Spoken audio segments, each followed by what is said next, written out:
All right, welcome back. Episode 46 of the Young Old Heads podcast. I'm one of your hosts, Tommy, aka TV Sports Cards. I'm here with my good friend Max, aka Cards Max, aka Cards Max, first off the line, high tech edition. Max, how are you doing? Complete set Beckett 10 Gem Mint edition? Gem Mint Plus? Gem Mint Plus? I'm doing good. I guess we can just jump right into the meat of it because specific to Beckett, I have a really funny anecdote. I don't think I told you, Tommy, but maybe you saw me tweet about it. Um, okay, I'm not going to beat this to a pulp, but we know the Beckett news that happened this past week. This week, there were two big shows: the Mint Collective in Las Vegas, which is questionably ran by three different groups, which we might raise an eyebrow to a little later, as well as the Chantilly, Virginia Card Show, which is more vintage oriented, a very, very big local show that some people will fly to, and a lot of people in that area drive to. I drove down from New York, but there's a lot of people I know from North Carolina that drive north to Chantilly, Virginia. It's like 30 minutes outside of DC. It's great. So I was at Chantilly. A lot of other people were at Mint, which is the big news B2B conference, whatever it may have you. The day before Mint Collective begun over the Friday, Saturday, Sunday, I think on Thursday or maybe Friday morning, Beckett's booth had a sign that said Beckett 10 Gem Mint with 95959595 as the subgrades. This raised some controversy, questioning, is Beckett going to announce that they're going to have a reslab or a new restructuring of their grading system? And then the next day they did announce that, but then revised it saying that Beckett 9.5s that were 9.5, 9.5, 9.5, 10 or better can be reslabbed to become a Beckett 10, and all grades that were previously Gem Mint but not True Gem Plus would be Mint Plus. So this happened over the course of like 1 or 2 days.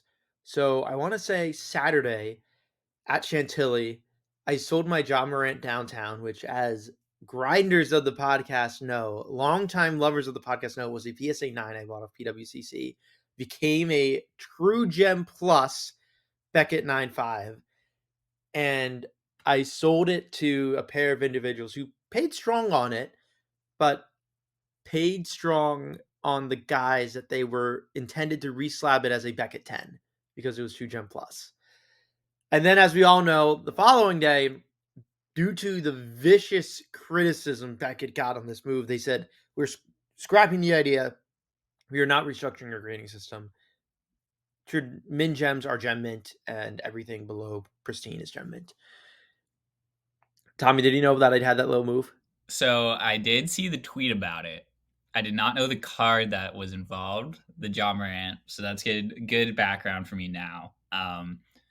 Insane that over the course of 24 hours, Beckett, a company that's been around for 30 plus years, half of which has been probably, pure incompetence. I don't know much about Dr. Beckett, OG Dr. Beckett. I've heard good things about him. I know that Beckett is now a pretty clusterfuck of a company. So I'm not really surprised that they would want to launch, they would walk back an announcement like this really fast. I mean, the fact that you wouldn't like tease this out as like a potential thing without making official announcements before doing this, or like at least focus grouping this with like actual people that go to card shows and buy and sell cards for a living is a little insane to me. Max, did those people that bought that card, the John Moran off you, did they try to be like, yo, would you be down to give us $200 back because of this, or any No, shenanigans? I think I think there's like a 1 day gap between the True Gem Plus news and them scrapping it news. And so I didn't see them that day at all. Even then, there's not much they could have done. And then there was no recent sales. We were just all basing it off of pre-gun comps that I've become familiar with. Knowing that the date is like that middle of February or something like that.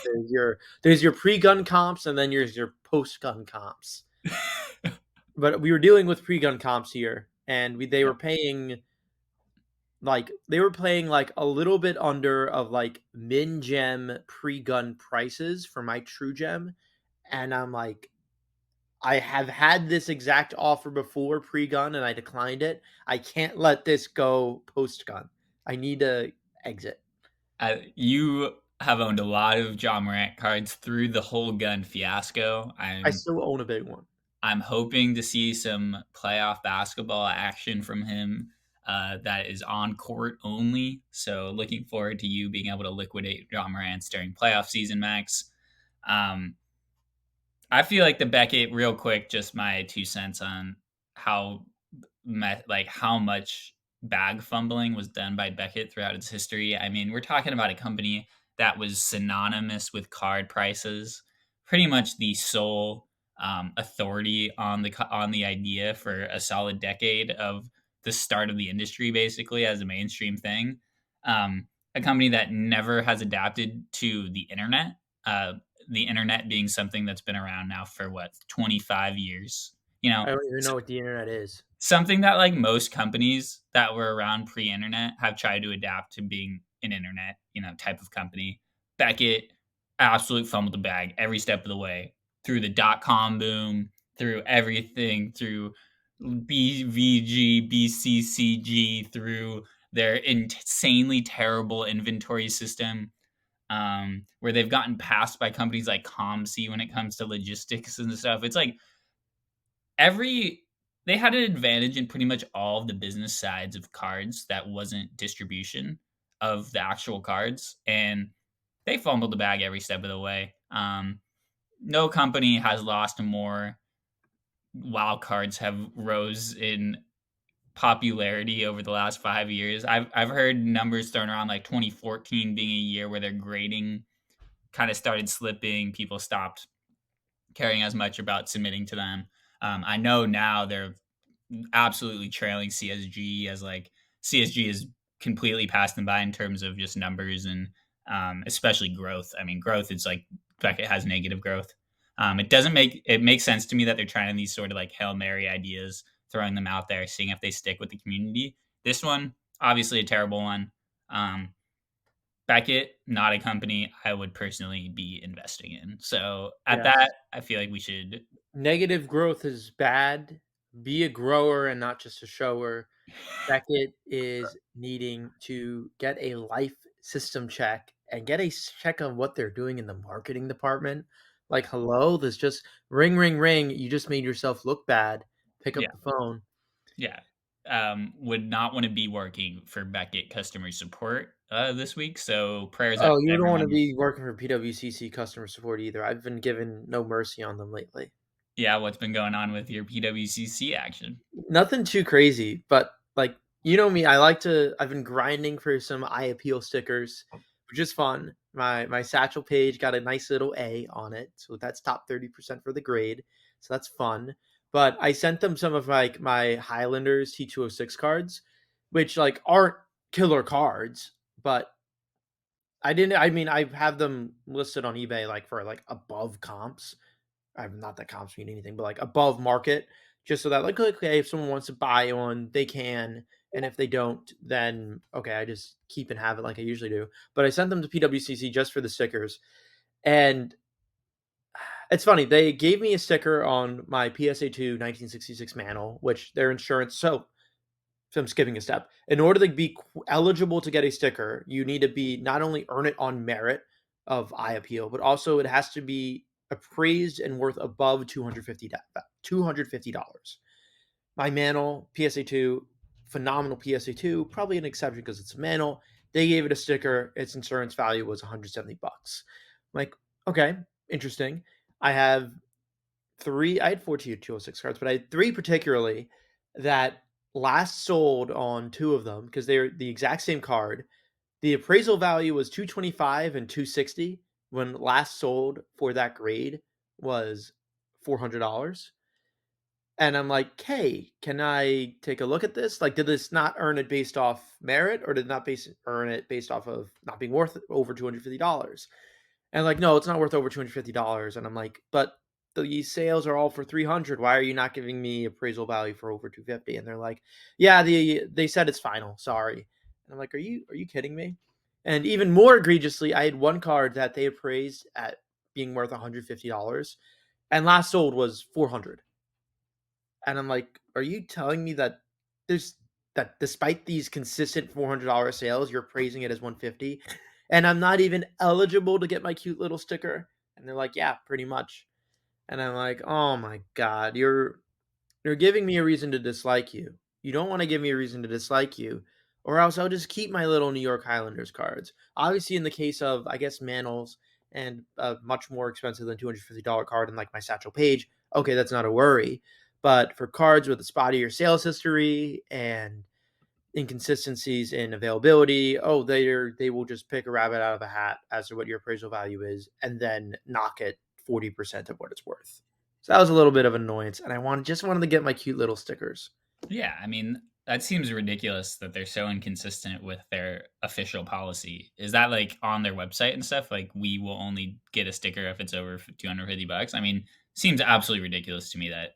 That makes sense just because it's like, look, you can't be great. You can't be eye appeal stickering every single graded common from 1950s or 1960s tops. That's just a waste of resources and time. Sure. But it's like, okay, from like 1909 tobacco cards that are not only borderline but are exceeding your appraisal value, that just doesn't make sense.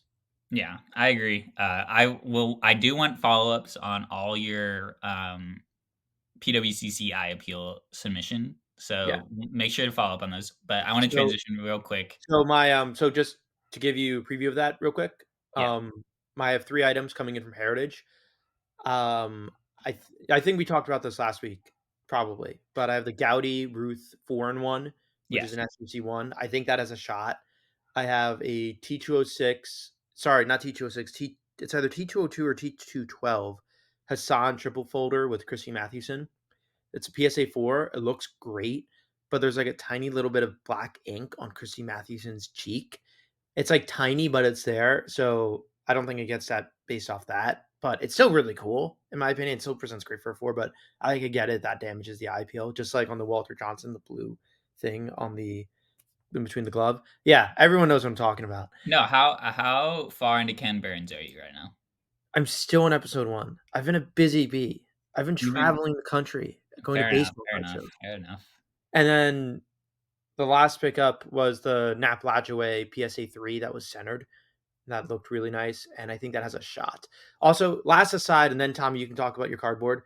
I was in a Facebook Deal or No Deal thread, and there was a Nap Lajaway portrait with a sovereign, or it's either sovereign or sovereign.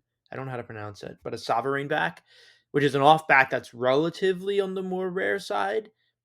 And these like old head Facebook groups, some of them are deal or no deal, and someone will just post a card. People just offer in the comments. And I see like there's like a sovereign back Nap Lodgeway PSA 3, like same card, same grade, but like different cert that sold in like 2022 for like $3,000. And I saw someone had already made like a $2,300 offer, and I'm like, okay, I want this, and maybe I can get it at a good deal. And I'm like, do I offer 2,500? I'm like, no, maybe that's a little too strong. I really want it though. I offered 2,400, and then someone right after me offered one up to me and offered 2,500, and the guy took it. So that would have been, I feel like, a great value play because anything below market, I feel like, is a great value play, especially a Nap Lajaway off back that presents really well. Probably was smart that I decided to be $100 short and financially savvy, but man, it was a sick card. That's all I can say. Did you know who Napoleon Lajoie was before you started looking into vintage baseball cards? No. Yeah, he's one of those names of guys of like, if you're an old head and you know baseball history, you know Napoleon Lajoie and how dope he was. But if you're like just a normal casual baseball fan, he's not really like talked about very much outside of Don't really worry, more. I'm doing my digging. I'm doing my education. I'm Yeah, trying to learn. I'm going to learn. I'm getting my PhD. yeah, exactly. And I love checking in on like what things you've learned while getting your PhD. But transitioning the topic from Napoleon Lajoie to the person that was probably in the news the most over the last week, which is Caitlin Clark. Max, I got an idea or a thought. Just give me a Yeah. yes or no. Okay. It's not gonna be an opinion Okay. situation. Not sports Um, analysis. Not a sports analysis. I think that women's college basketball is something that could really take advantage of the Bowman U license deal because I think that a lot of times women's college basketball players reach their peak popularity while they're in college, or women's basketball players in general. I think sometimes reach their peak popularity while they're in college.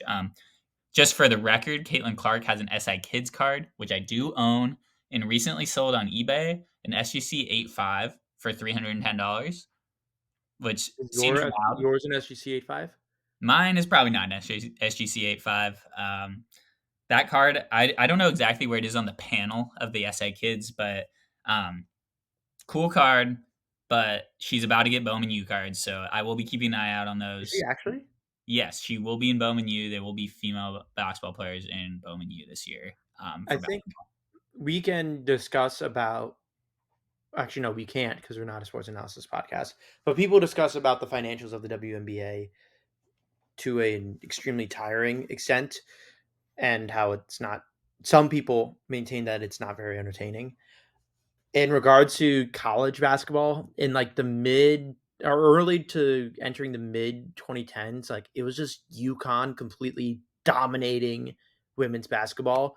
And in late 2010s or early 20s, now we have other programs where okay, South Carolina is putting it up every year, and there's more diversity in the teams that actually make it to the finals. Of course, the favorites are usually prevailing, and there's way fewer upsets than there is in the men's side. But um, college March Madness was incredibly interesting on the women's side this year. I definitely was following it more than the men's side just because my bracket got busted early and then I stopped caring. Yeah, But at least there's some interesting storylines on the women's side that made it interesting and fun. And Caitlin Clark was the star of March. and yes, I agree with that, and I think that's something that I wanted to bring up is that I never once saw a Bowman U or college basketball card sale brought up with any of the players that were playing in the tournament, even though a lot of the players in the tournament do have cards out there already. Um, but I did hear about the Caitlin Clark spike, so it gives me optimism for the future of college basketball cards, but really only on the women's side, I think, because that's where we saw actual market response to performance, which was totally due. I think when I got back into collecting in 2019, 2020, there was a huge rush for Sabrina Ionescu cards, and there's been some pretty big sales. I think a 5-figure sale even for one of her cards. um, I think Caitlin Clark ceiling is higher than hers, Sabrina Ionescu, so interesting to see if maybe she sets some records in rookie card sales. I know she has another year of college, so it would be interesting to see if the Caitlin Clark Superfractor gets pulled early, what that sells for. Kind of could shift the market for women's basketball cards. So keep an eye on that. Just wanted to make that anecdote real quick, but um, I have a question for you, Max, about a topic that's near and dear to the hearts of our listeners, which is jersey number serial numbering. But it's not about serial numbering. I wanted to get your thoughts. I bought a Clay Thompson rookie card. It's numbered out of 25. It's a sticker auto. Someone did not put that it was an autograph in this listing. I got it for 150 bucks. I wanted to buy something nice before the playoffs and for getting the new job and just treat myself a little bit. So this is the it's a Mark of Brilliance Clay Thompson sticker auto. But I don't it takes a lot to get me to pay over 100 bucks for any sort of card, even an out of 25 Clay Thompson autographed rookie card. But I decided it was worth it for one reason and one reason only, and that is because the card itself is number 11 on the checklist. So it's a card number 11. I looked it up. He does not have many cards that are number 11 on any checklist across the years, all across the years. So my question for you, Max, is there a premium that deserves to be paid for cards where the set number is the same as the jersey number? No, but it's cool. Like even I'm thinking this year, Julio Rodriguez's update is US 44 and his jersey number is 44.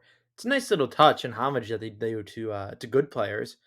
And it's like the tradition that or not completely like the tradition, but this is our podcast, and in this sentence, my podcast, so my rules.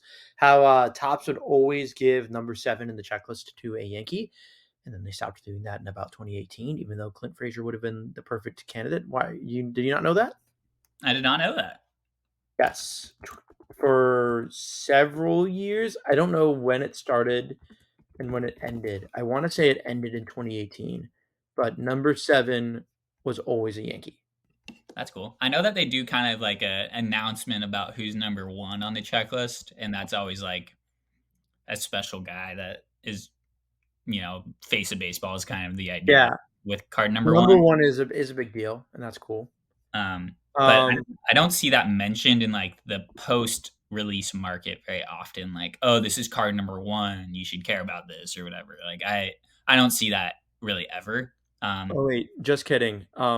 Clint Frazier was number 7 in the checklist for 2018. 2019, it was Gleyber Torres and his rookie cup.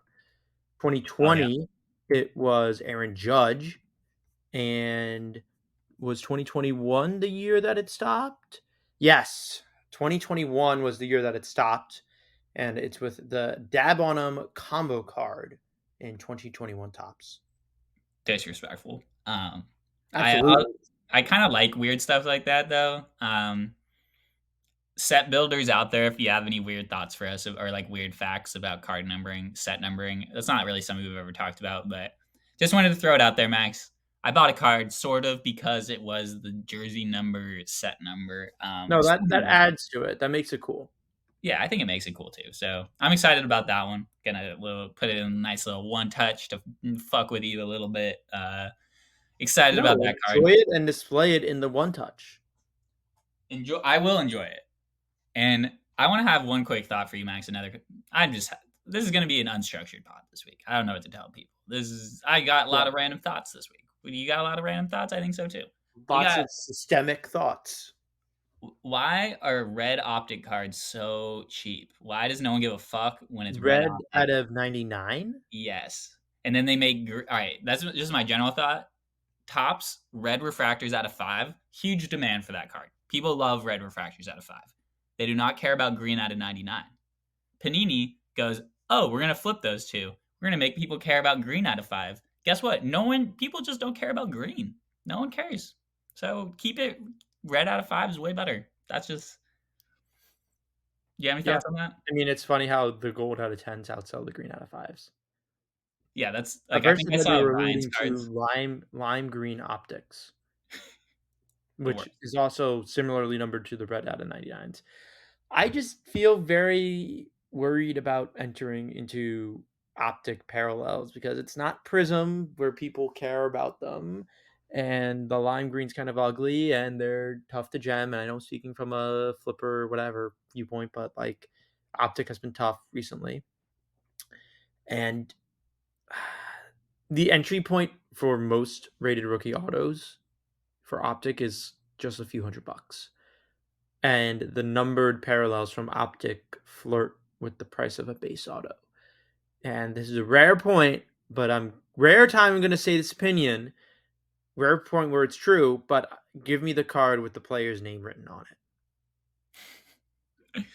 Usually, this is an anti player writes his name on the card podcast, but I'll allow it for this specific case because I don't know. I was just reflecting on Optic and Donruss this week and how people always are giving me this tops chrome bullshit comparison, and it's just not there, man. Like Optic, I feel like they tried. I think there is a 2020 like, oh, 2016 Optics first year Optic. People will care about that in 20 years. No, they won't. They won't. Yeah. No. Yeah, they won't. They won't. Fuck you. I just think optics is going to be like the first product cut if Panini is bought by Tops. It's just like we don't need another And Chromium. it goes back to our existential crisis. What is flagship basketball? We've talked about that very much. Go I listen to know. past episodes. But Max, we didn't really talk about Mint Collective beyond the Beckett thing. Do you? We had a little exchange. You sometimes get a little FOMO about these sort of industry events. I think a little bit. Sometimes. Is it sometimes. because I secretly wanna be big card? Is it because you secretly want to be big card? I don't know. I know that if I had a choice, I would have wanted to go to Chantilly this weekend because that's where the cards were. You know I what? You know what? There were a lot of cards. I have never seen a show like this in my entire life with near 0 value boxes. There were almost no value boxes, what? and that there were value boxes, it was like, "Okay, I just opened, like, a box of tops, and here's all the base that I'm shoving in." I've never seen I know usually there's a correlation between, like, the better the show is, the worse the value boxes are, but maybe the value boxes were non-existent in Chantilly. I've never seen it like this before. That's crazy. We actually, I bought, like, 10 cards the entire show. yeah. Give me the rundown. We didn't even talk about Chantilly. We jumped right into Beckett. What? Oh, yeah, What? I was in Chantilly, Virginia this weekend, and Yeah. I bought baseball cards. How'd it go though? What was the vibes? Other than Vibes no, were, like vibes were local people and people within a 3-hour driving radius, so not local, but, like, if you were drivable to it, you probably went. yeah, Yeah, it's if similar to you the Chicago. were Yeah, I, exactly. Like, people from Michigan and Wisconsin, whatever, go to Chicago, yeah. just similar sort of radius with Chantilly. Mhm. And there were a few others that flew out that all kind of go to bigger shows. I don't wanna name drop because then it'd be, like, weird saying, "Oh, I got, like, with this guy," but, like, there were some people that, like, I would have expected to go to Mint, but instead opted for Chantilly with the guys that Chantilly is a card show. There is buying and selling of cards here, and for some of these specific people, I wanna make money. I'm gonna buy and sell more cards in Chantilly than the wine and dine and schmooze and kissing in Mint in Las Vegas. So I'm glad that I went to the card show and not the card carnival.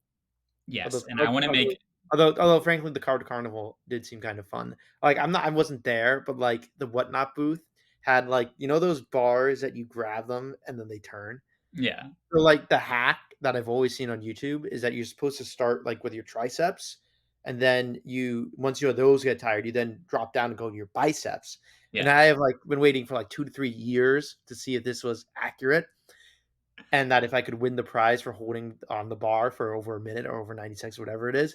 So, the fact that this was at Mint Collective and I missed it, and it was card related, bothers me because I would have wanted to do that and see if my theory that I saw on YouTube was correct. But regardless, I went to the card show and I bought cards. Yeah, I ask you what cards you bought, and we get yeah, into a few fun yes. Let's talk about fun Mint. Let's sales. talk about the show I wasn't at. Before that though, Okay, before. I want to maybe start beef and make a promise to our listeners, which is if me and Max ever go to a industry conference like Mint Collective, and we are given packs like Panini does, where you get these pink out of 10 serial numbered cards that everyone who goes to the Mint Collective gets a pack. They open it, they get it one of these pink select parallel cards exclusive to the Mint. I want to promise that if we don't want the cards that we get in the packs, that we will give them out to the people. Because I saw something on Instagram that pissed me off a little bit, and that was a podcast that I'd like to start beef with potentially. Sports Card Nonsense, a terrible podcast, just one that's not really worth listening to, in my opinion.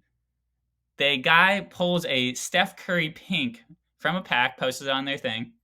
Then he goes, I don't want this. Send me offers. Send me offers. And I go, dude, you're going to this conference because people listen to you / Bill Simmons gave you a bag. You get this pack and you pull a Steph Curry cool card. You probably don't collect. It doesn't seem like this guy's too much of a collector. He posted up, says, send me offers. Send me offers my ass, dude. Come on. Like, first of all, you're not even giving a price. You're not even saying, hey, this is up for sale for this. Like, I respect it. But card content, do better. Do better with the people. Card Instagram sucks. Stick on Twitter. End of my rant. Max, you can clean up my mess if you want to, or else I'm going to ask you what Yeah, card you no, bought. I'm trying because I didn't know where you're going and I didn't know the anecdote at all. I think offers send me offers and anything is kind of shady. I don't know. I mean, as my you can say card brokering or dealing or whatever, but it's like I am the Robin Hood in that you give me your 9.99 and I give you the PC card that you didn't know exist that was in Big Mike's dollar box that I had to scour for that he would never listed. So that's that. And if I'm at Mint Collective, I would, or the equivalent. It's like I am making sure that those cards have public access to those who wants it in their binder. Yeah. But at first I thought you were gonna say that like he burned like he like lit on fire a Grayson Allen fourth year Mint Collective out of 10, which I also am not for because that's yeah, it's your card. You can do whatever you want, but that's for someone's rainbow. Do Yeah. you even know what rainbows are? Like, hello, it's my job to make sure that person gets it, whether they have to pay a dollar bill or not. Yes, exactly. Well, Max, we've But come to as that like point. I have, I'm a card respecter. Yeah. I saw you had that tweet this week that blew up a little bit where you're like, the quote, I actually look at my cards before I sell them. Shocked face from other card dealer. What was Yeah, that anecdote? it was something along those lines. That was the intent. That was the thesis of it. All right. What cards did you buy though? I know you had a nice little flip that happened relatively quickly. You want to give the people that one real quick so I can clip that Yeah, up I for had our no TikTok? idea what I was doing, and a Michael Jordan auto and a bunch of Michael Jordan autos walked up to my table, and they're like, "What are you paying?" And I'm like, "I don't know, 80 to 85%." He's like, "Okay, cool." And then we had a long tooth and nail negotiation. It's like, "Oh, an 8.5 with a 10 auto did this. Yours is a 9.5 min gem with a 9 auto. I know the 9 auto sucks and people hate it."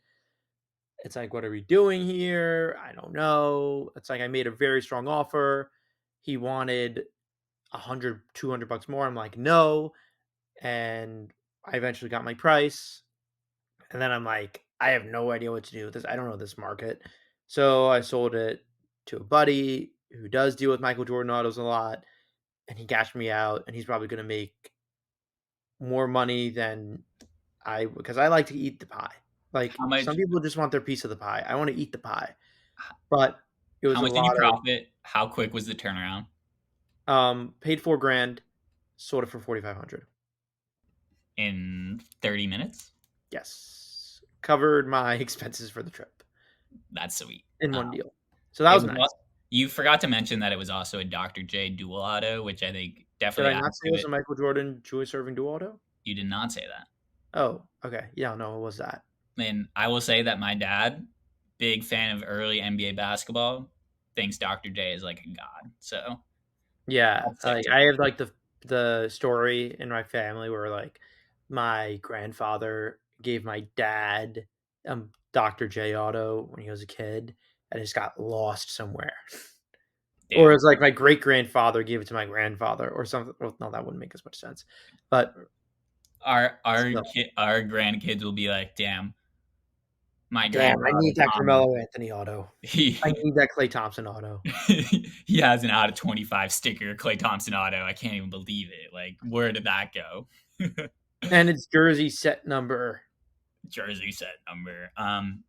Cool. That was the one I wanted you to talk about. But Ooh, I bought but some cards. we have some This is breaking news. now we've We have some officially breaking. entered. Stop. We have some breaking news. Shams Charania tweeted 8 minutes ago. I'm gonna read the tweet out here. Fun development. Fanatics is launching basketball cards under its Topps brand, beginning with the 2023 to 24 NBA season. Industry sources say. So we Real. have our answer. We're gonna get our flagship Topps, our Oh yeah, no flagship shit. basketball. What? Shams is reporting that. That's Shams just insane. reported that. All right. It's I will Shams. say. I will say that like I feel like the biggest takeaway from the boom of like the last few years is that Topps basketball cards are here for the long run. In terms of like those are the sickest cards. The market has decided that in terms of like that era, even like at large, like cards that are always getting searched for on eBay. I always see bids or always even random role players like basketball. Panini has never gotten collectors to care about normal guy cards really at all, like in any capacity. I really feel like top chrome refractors, people care about those things still to this day, Oh, yeah. no matter who I they are. was I was listing, like, some gold refractors from a lot I bought. I had a Traquan Smith Prism Gold from who was on the New Orleans Saints, and I had a Dennis Schroeder Oklahoma City Thunder Select Gold out of 10, and I'm like, "Okay, wow, I know some people are really big on gold out of 10s," and I'm like, "Oh, these are, like, 30 to 40 bucks if lightning strikes." It's like if these were, like, the out of 10 equivalents of Topps Chrome from, like, 2004, they'd go nutty. Yeah, like 2003, 2004 Topps Chrome Golds, even they were out in 99, I think those years maybe. Those things go for an insane premium compared to any other things that are happening nowadays. So, love to see that. Love to see Shams reporting on it. Interesting. I think, these things are going to be more mainstream. I guess we'll get some Woj bombs Oh, sometimes. we have something that we also didn't talk about. Did we never talk about the MLB debut patches? You just took the words out of my mouth. Did we never talk about those? Holy We fuck. we never talked about this. Damn, that was the biggest news of Mint. I guess we got to spend a few minutes on this because everyone's sucking off Fanatics saying that this is the best thing they've ever done. This is going to change things. Sucking Oh, come on. off per Tommy Vaughn. Come on. Everyone knows that this is just a jerk off fest. Like, come on. No, Yes. like, there's going to be three people that care about these Jerk cards. off fest. And, This and if they, is such graphic language you're using. because it's So pissing much me off. penises. Because everyone hit me up. I'm very, like, This is a podcast, not a penis fest. I've been vocal that I'm skeptical that Ruben will be able to grow the hobby 10x, and Yeah. everyone tweeted at me like, Tommy, this has got to be worth something. This is cool. Like, you got to give Ruben credit for this idea. And I'm like, dude, do I? They're gonna bungle it. It's gonna be put in a product like Definitive or Origins or some nonsense that no one cares about. Like, I know Origins is not a Topps product. They have an equivalent that I don't know what it's called right now. But I'm trying to think of, like, the worst possible product to put a 1/1 MLB debut patch. Probably Topps Now would be the worst, but they're gonna make it pack pullable, right? if they Dynasty would be sick. Dynasty would be so sick. if that could make people care about Dynasty. I don't really want them to be, but they're not going to grow the hobby 10x by investing in Dynasty. That's just not going to happen in my opinion. No, but I mean the MLB debut patch. And an OG young old heads debate was, why does no one care about logo men in baseball? I think That this is was an OG. I think this is their play on that. Try to get people to care about um, this patch, whatever. I think I will be annoyed the first time it's a debut patch from the previous season in the next year's product. I think there will be fun arguments to be had in the future when guys who are so unheralded at the time of debut, as we often talk about, which we like about rookie cards, so unheralded that they don't even get that debut patch and don't have that card, I think will add a fun wrinkle to the whole Yeah. collecting world. But this is only impacting 5 to 10 people in the world, so I don't I really gotta care. Google, does Ellie De La Cruz have minor league cards?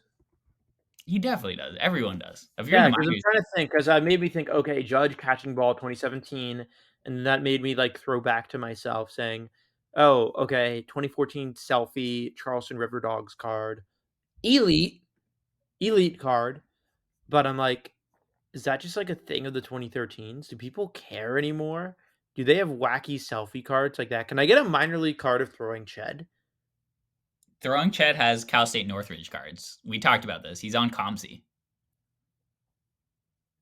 I didn't even know he was at wait, he went to San Diego State. I think he transferred. He didn't He make the team. transferred post grad. He post grad transferred to Cal Oh State. my god, yes, you're right, you're right. Come on, Throwing Ched. Everyone knows Throwing Ched. Listen to that episode if you want a cool baseball player perspective on the hobby and everything. One of my favorite Yeah, guests we've had you on. must ask me a question, yeah. He just says, yeah, shout out Throwing Ched. But Vintage ball knower. do you And have any also fastball knower as well. do you have any final thoughts on this whole debut patch thing? Distribution will be key. Distribution will be key. I don't care until I hear about distribution. I also just like, If it's Topps Now, it's not gonna be tops now. I literally am a Topps Now 1 of 1 owner. Actually, no, former owner. I just shipped it out today. Yeah, wait, what happened? Tell the people. Bought a 20 pack. I bought a few 20 packs from the Tops Now World Baseball Classic, and they had a few cards, and I bought a 20 pack of Mike Trout. It was one of him screaming, I think, and I hit the one of I always like. So this is what I do. So it used to be that like the invoice sheet that they give you in the Tops Now package spoils like if you hit a parallel or not. But what I usually do is I open up the because I get 20 because it's fucking fun. I open it up.